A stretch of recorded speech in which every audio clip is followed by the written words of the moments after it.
Hello, Gemini. Welcome to the Plaid Sheep Oracle.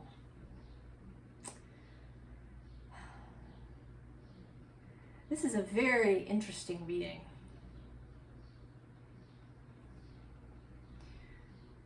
I think for the first time since I've been doing these YouTube videos, there are two people in this reading. And I'm not sure, I mean, you might be one or the other. I'm going to choose a perspective just to do the reading. But that might not be you, you might be the other party. So keep that in mind.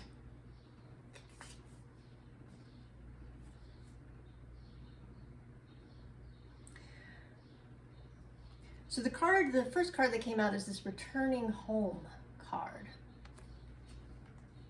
Transition, life between lifetimes, loving welcome. And there's all these, right, there's figures here. It's not just light.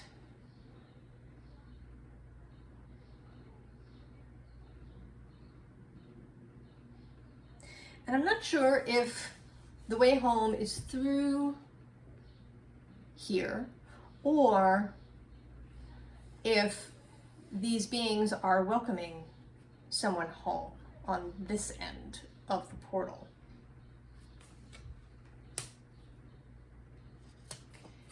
And then the second card is Upheaval.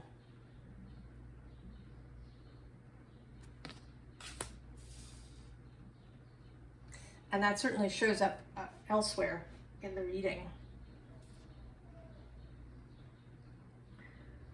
So, perspective.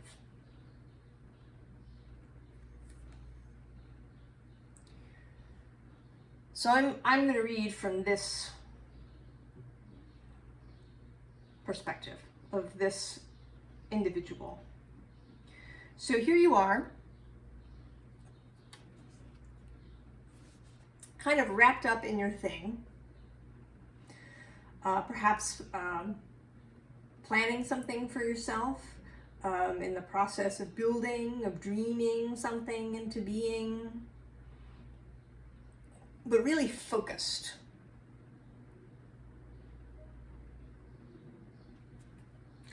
And at the same time, while you're doing that, something new is happening outside of your vision. So you're focused on whatever your new creation is. And while you're doing that, someone else has been doing the same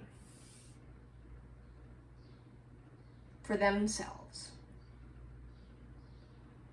And this new thing is coming into being.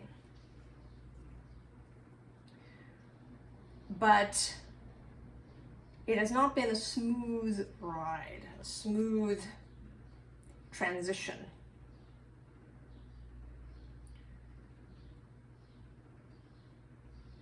I don't actually think that we've reached this point yet, that this is somebody else's vision, that they are wanting to bring into being. However,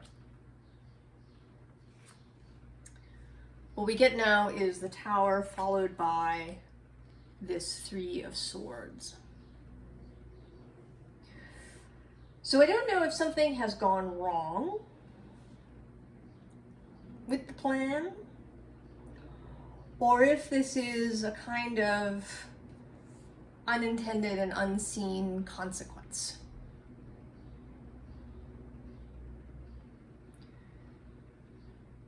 That this person's efforts have created upheaval and perhaps heartache, pain in this other person's life. Now, this could be because something didn't turn out the way it was intended, an error, a mistake, moving too rapidly, or it could be necessary, or a kind of necessary byproduct of the process. That in order to reach this new Ace of Pentacles space, this Tower heartache combination had to be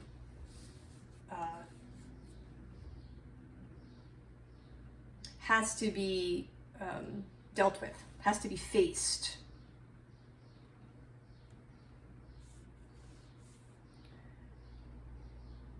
I was actually, I get these e-blasts from a therapist who does somatic healing, and she sent one that was about her husband's story of how he had he'd had traumatic incidents in his youth.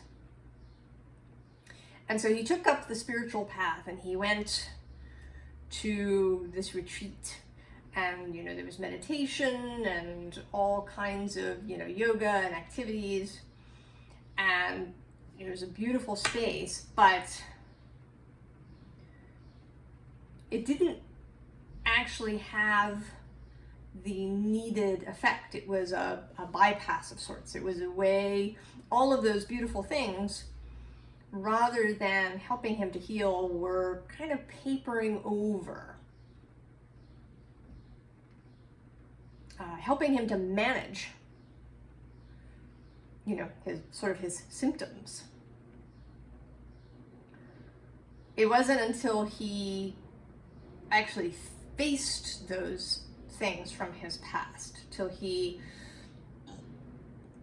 went down that path of really looking and seeing and resolving,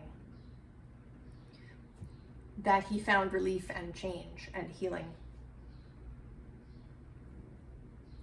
But whatever this Tower and Three of Swords thing is, it has suddenly come into your consciousness, because now you are appearing again as this Ten of Wands.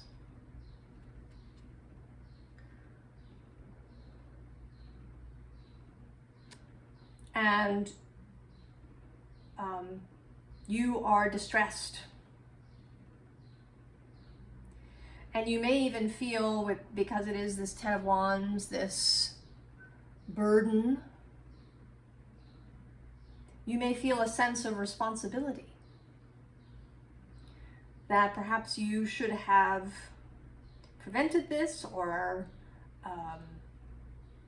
alleviated this, or then maybe also that suddenly this is an added burden.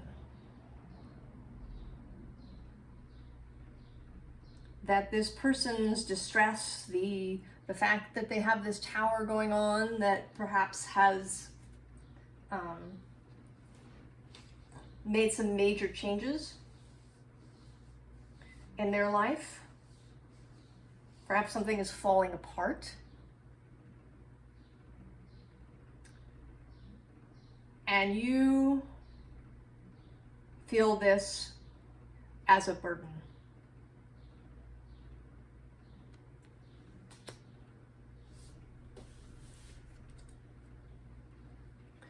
So this is a person who's close to you. I mean, they could be a business partner, but I think it's more likely that they are a friend, or your life partner, or a child, perhaps, or a sibling, a parent.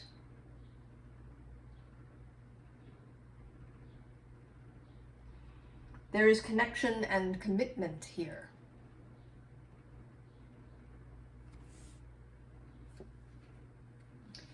But there's also difficulty. Five of Cups under that, and below that, this Seven of Wands. So this relationship, whatever it is a little bit fraught. It's not, there's a lack perhaps of clarity, perhaps communication is foggy or maybe even non-existent.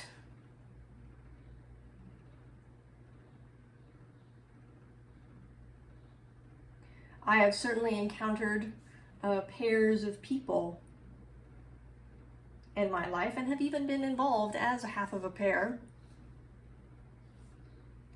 where there was really very little honest communication going on.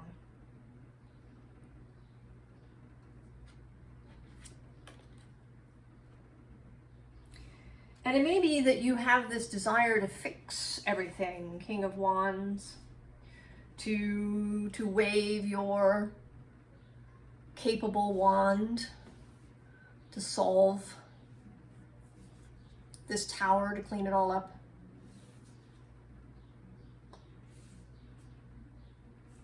To be the over-functioner, perhaps in the relationship.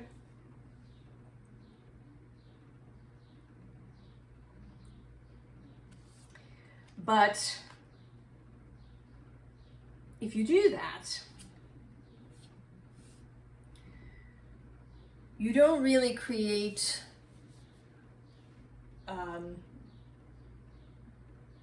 sort of a genuine and equal and honest relationship with this person.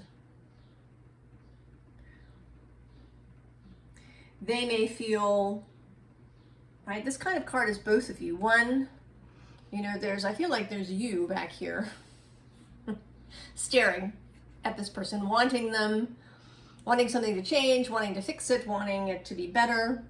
And then this person who feels ignored, who feels that their dreams perhaps have been rejected or superseded,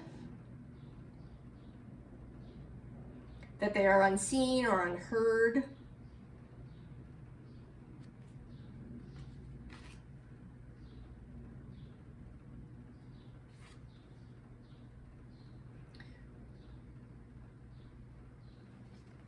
And this Eight of Cups feels, again, I feel like it's both of you,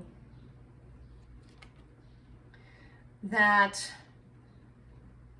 you each want something to change.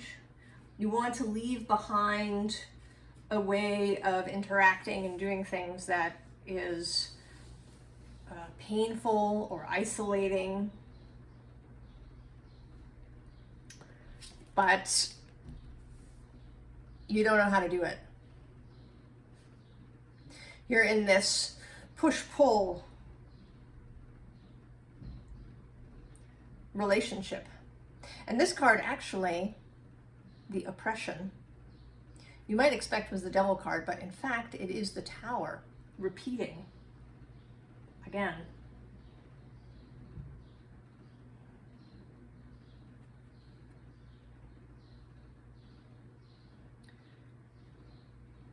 That perhaps neither of you has up until this point been able to give to perhaps allow the other to speak, to really hear what the other says. I don't mean at all for this to be a finger wagging thing at you, Gemini, as the chosen point of view. I think both parties here have not been in communication with each other, which is how you ended up here. And you each have your own grievances.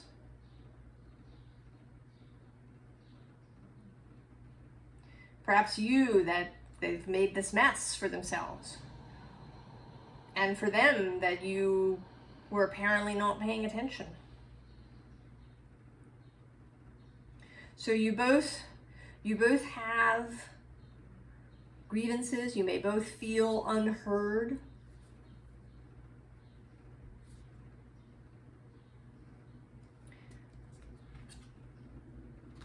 And it may be, right, Nine of Pentacles, that even though you are a pair, that you don't really see yourselves that way. That you see yourselves only as two individuals.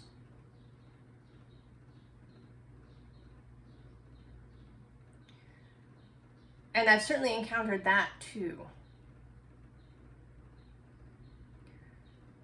Couples that seem to lead sort of separate lives. They just happen to live in the same space. And there may be couples for whom that really works, but it is not working for you and this other person. Whether they are a romantic partner or some other strong relationship.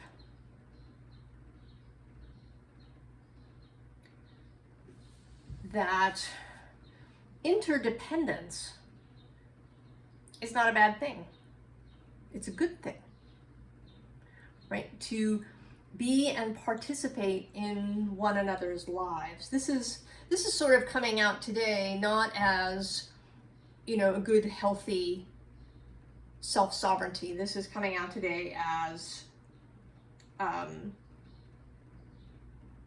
kind of walling yourself up in your own garden and seeing, you know, only, right, seeing things solely from your perspective and seeing yourself as completely independent.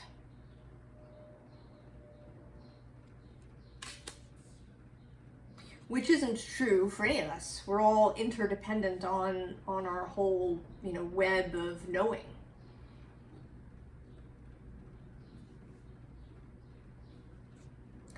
But something is about to change.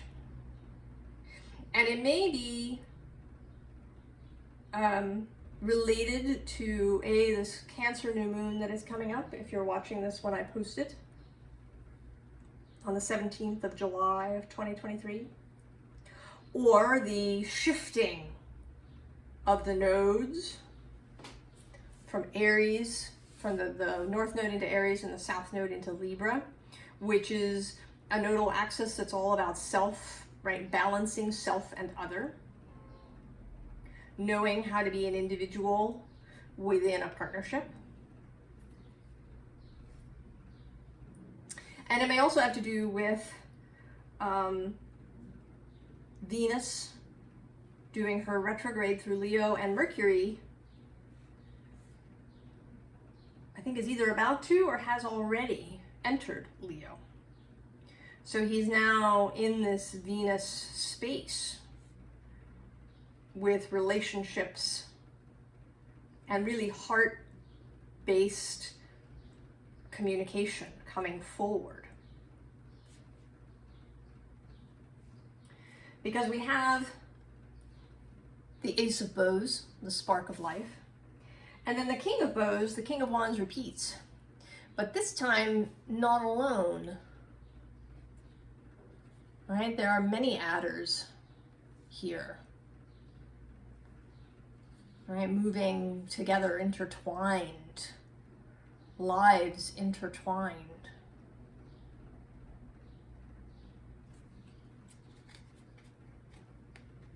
And then actually this Two of Arrows, which is not really coming through so much as injustice, but as Libra.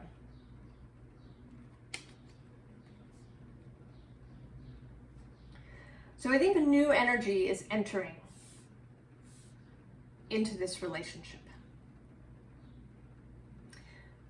Perhaps watching this reading will turn something on for you, or maybe you'll read something somewhere else, or you'll have a conversation with someone who's not part of the relationship that will spark something for you. And you are going to be willing and able to take a whole new look. Page of Bows, Page of Wands. here you are, alert now. But not in this 10 of Wands kind of way. This is with real curiosity, with that childlike openness that the pages have for newness and new inspiration and new ideas. And then we have the Five of Bows, empowerment.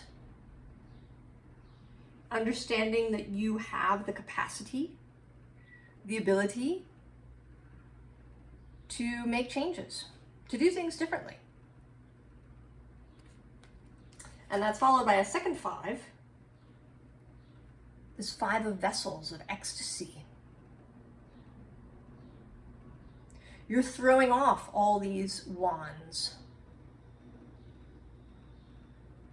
And this is the Five of Vessels, the Five of Cups, but unlike this very sad version that we usually find in tarot decks,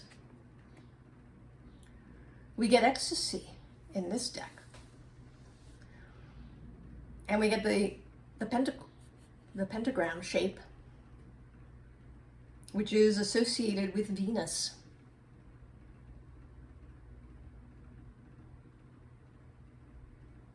And with spiritual power. And maybe you are here beginning to hear your own fellowship and your own wider self, who's saying, this is not so bad. This is an opportunity for change.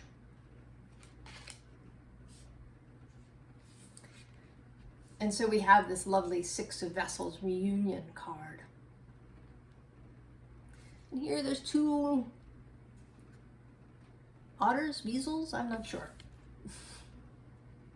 Stoats. I'm going to say stoats since that's the page of wands. Right? Learning to communicate, learning to share your feelings, to share your dreams and desires with each other. Learning to, intertwine your lives, to be interdependent. To know that you can both lean on one another and that you can support one another. I occasionally talk about Brené Brown, and she has this system with her family where they tell each other how they're feeling so that things don't break down. Each person talks about what their capability is in any given time. So maybe somebody's having a really hard time. Something's happening at their job or in school, and they're just, or maybe they don't feel well, and they can just contribute, 20, maybe 25% to the whole kind of running of the house. And then another person might feel pretty good and is more like 50 or 60%. And then somebody else might be feeling awesome and is prepared to, take on 80% for a little while. So they talk to each other, essentially. So that no one feels like they have to bear the whole burden, or like they're not pulling their weight, so they feel bad.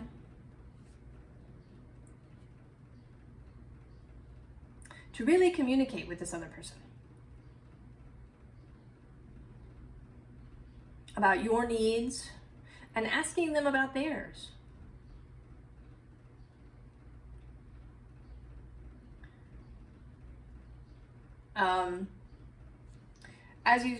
As I pointed out, I keep my decks out and face up, and sometimes the cards that are here you know, that I didn't shuffle. Sometimes the top card will be saying things, and today there's this from the Starseed Oracle, I'm sorry card. And there's these two figures who are not looking at each other, but are, you know, facing down, feeling bad, guilty, shameful. But underneath are these two figures that are facing each other. That's who you really are, right? The wider self. You can talk to each other. Now, you may have to have a system, right? You don't have a conversation if one of you is really angry or really upset. You manage it. And the more that you do it, I think the easier it will get. Because you will really get to know each other and to really have trust in each other. So we have the stingray, who is all, right, the chakras all aligned. A sense of clarity, of grace.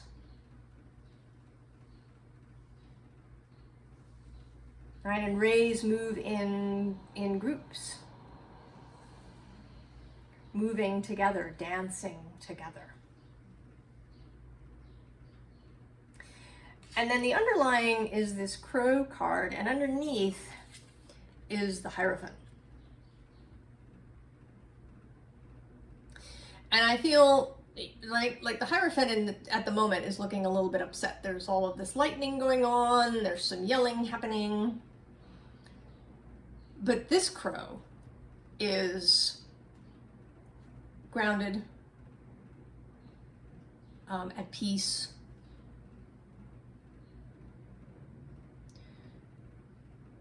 So you can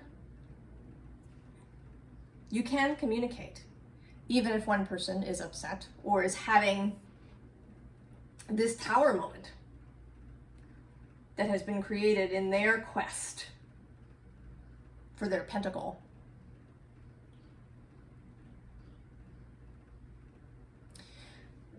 But you, as a result, I mean, here you're this Page of Wands.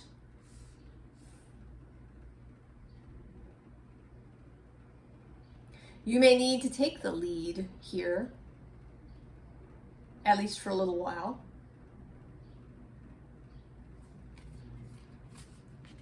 And you have that capacity, right? If you've been working on this alignment, on achieving some of your own peace, some of your own balance. So, advice.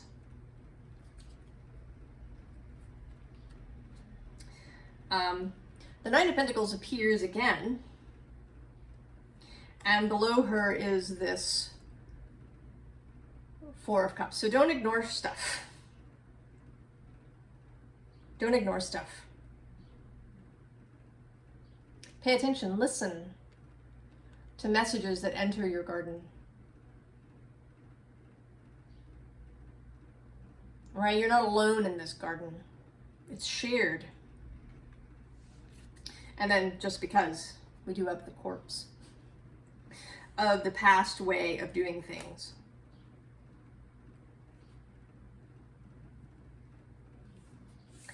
And then don't ignore the Tower either.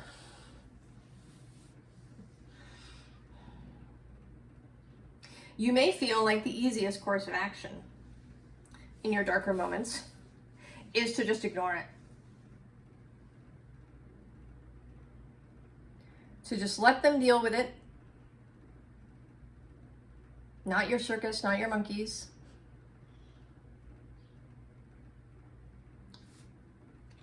But that isn't what relationship is about. Certainly not really close relationships. people with whom we really are interdependent.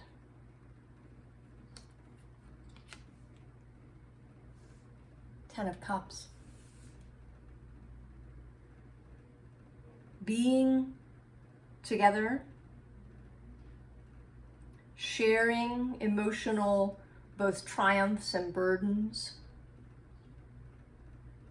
open communication,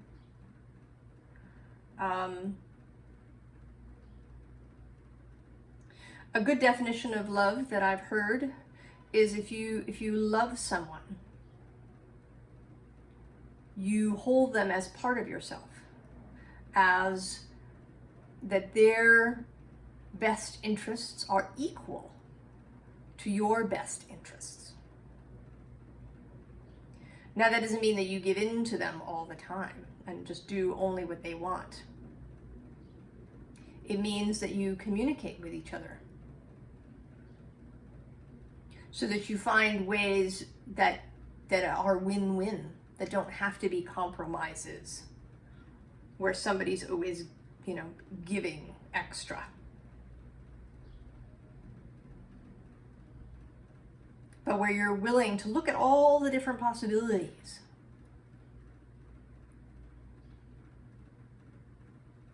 And create something that is wonderful for both of you. Because it's absolutely possible.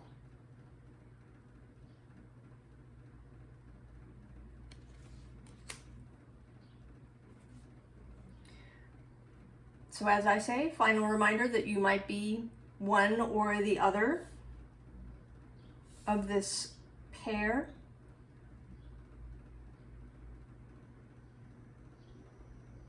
But whichever one you are, I think you may be the one to take the initiative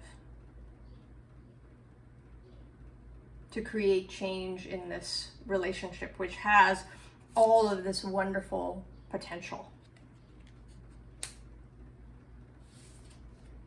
And this potential for returning home. And this sort of feels just now, right? It's this.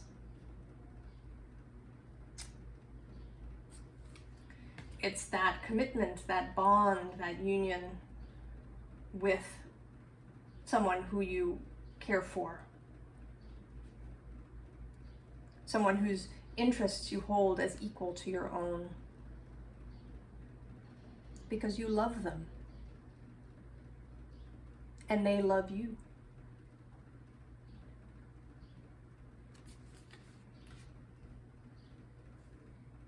I wish you all the very best, Gemini. And I think that this will take you, I completely, see that? Walked away. Almost left out 2 cards. This eagle and this 6 of Swords. So, right, the possibility of triumph and the rainbow after the rain. That all the swords can be left behind.